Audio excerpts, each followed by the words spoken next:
సత్యనారాయణ, దెప్పకాయలపాడు గ్రామం. మాకు ఇక్కడ పులిజాడలో అంటున్నారు. ఈ గత 2 రోజుల నుంచి చాలా ఆందోళనగా ఉన్నారు.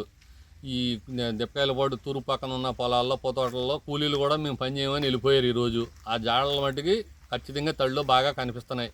అది ఫారెస్ట్ డిపార్ట్మెంట్ వారు సీసీ కెమెరాలు ఏర్పాటు చేసి అదేంటో నిర్ధారణ చేస్తేనే కానీ మా కూలీలు ఎవరో పనిచేసే పరిస్థితి లేదు. కాబట్టి అధికారులు దీని మీద తగు చర్యలు తీసుకొని మాకు ఏదో ఒకటి నిర్ధారణ చేయవలసిందిగా కోరుతున్నాం. జాడలో క్లియర్గా కనపడుతున్నాయి మాకు. మేము గూగుల్లో డౌన్లోడ్ చేస్తే ఆ జాడలకి ఈ జాడలకి కూడా సమానంగా యాజ్ ఇట్ ఈజ్గా కనపడుతున్నాయి. ఆ గూగుల్లో కూడా డౌన్లోడ్ చేసాం మేము పులిపంజని. అది ఇక్కడ ఉన్న ముద్ర కూడా ఒకే రకంగా ఉన్నాయి, ఎటువంటి మార్పు లేకోకుండా. కాబట్టి మాకు పూర్తిగా పులి అనే అనుమానం మట్టుకి బలంగా ఉంది. కాబట్టి అది ఏదైంది నిర్ధారించవలసిందిగా కోరుతున్నాం. నిన్న అక్కడ ఎర్రాయిగూడెం దగ్గర ఈ ముద్రలు చూసి ఫారెస్ట్ అధికారులకి ఇన్ఫర్మేషన్ ఇస్తే అక్కడ సీసీ కెమెరాలు అయ్యో పెట్టారన్నారు.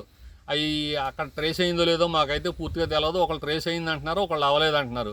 అదే సీసీ కెమెరాలు ఇటు పక్కన కూడా అరేంజ్ చేసి దీన్ని ఏదైంది నిర్ధారించవలసిందిగా కోరుతున్నాం. అధికారులు ఇటు పక్కకు వచ్చి ఈ అడుగుజాడల్ని చూసి మరి పగలంలో రాత్రి అనుకోకుండా కదంతా ఏదో ఒకటి అరేంజ్ చేసి ప్రజలను భయభ్రాంతులు అవ్వకోకుండా గురికాకోకుండా చూడవలసిందిగా కోరుతున్నాం.